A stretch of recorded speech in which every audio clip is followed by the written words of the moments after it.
பிரியமானவர்களே, இயேசுவின் நாமத்திலே உங்களை யாவருக்கும் என்னுடைய அன்பின் வாழ்த்துக்கள். எத்தனை பேர் நாளிலே சந்தோஷமாக இருக்கிறீங்க? உங்கள் துக்கமெல்லாம் கர்த்தர் சந்தோஷமாய் மாற்றுவாராக. நீங்கள் நல்லா இருப்பீங்க. ஆமென். இன்றைக்கு ஆண்டவர் நம்மோடு கூட ஒரு அழகான கர்த்தருடைய வார்த்தையை நான் உங்களோடு பகிர்ந்து கொள்வதிலே மகிழ்ச்சி அடைகிறேன். எங்களுடைய ஐக்கியம் யாரோடு இருக்க வேண்டும்? இதிலே 3 காரியங்களை நான் பகிர்ந்து கொள்ளப் போகிறேன். இது முதல் பாகமாக நான் பகிர்ந்து கொள்ள விரும்புகிறேன். இந்த முதல் பாகம் 2, 3 பாகத்திலே நீங்கள் அடுத்த செய்தியிலே நீங்கள் பார்ப்பீர்கள். முதலாவது பாகம், எங்களுடைய ஐக்கியம் யாரோடு இருக்க வேண்டும் என்று. ஆமென். அப்போஸ்தலனாகிய யோவான் அழகாக சொல்லுகிறார். 1 யோவான் 1ஆம் அதிகாரம் 3, 6, 7 வசனங்களை நாம் தியானமாக எடுத்துக்கொள்வோம்.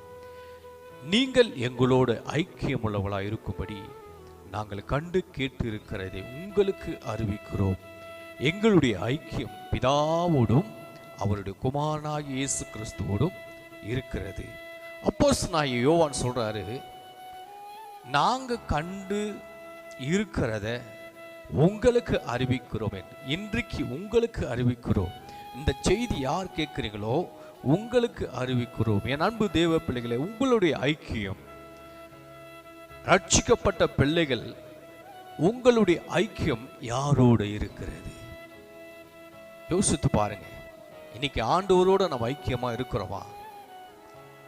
பிதாவோடு ஐக்கியமா இருக்கிறோமா? வேதத்திலே நாம் வாசிக்கிறோமா? ஜெபத்திலே நாம் தரித்து இருக்கிறோமா? யாரோடு நம்ம ஐக்கியமா இருக்கிறோம்? அல்லேலூயா.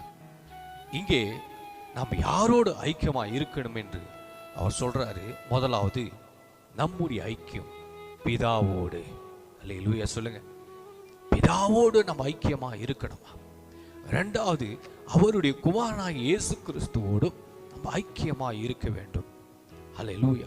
நாம் அவரோடு ஐக்கியமா இருக்கவில்லை என்றால் கிறிஸ்துவர்களாகிய நாம் பொய் சொல்லுகிறவர்களாய் வாழ்ந்து கொண்டிருக்கிறோம்.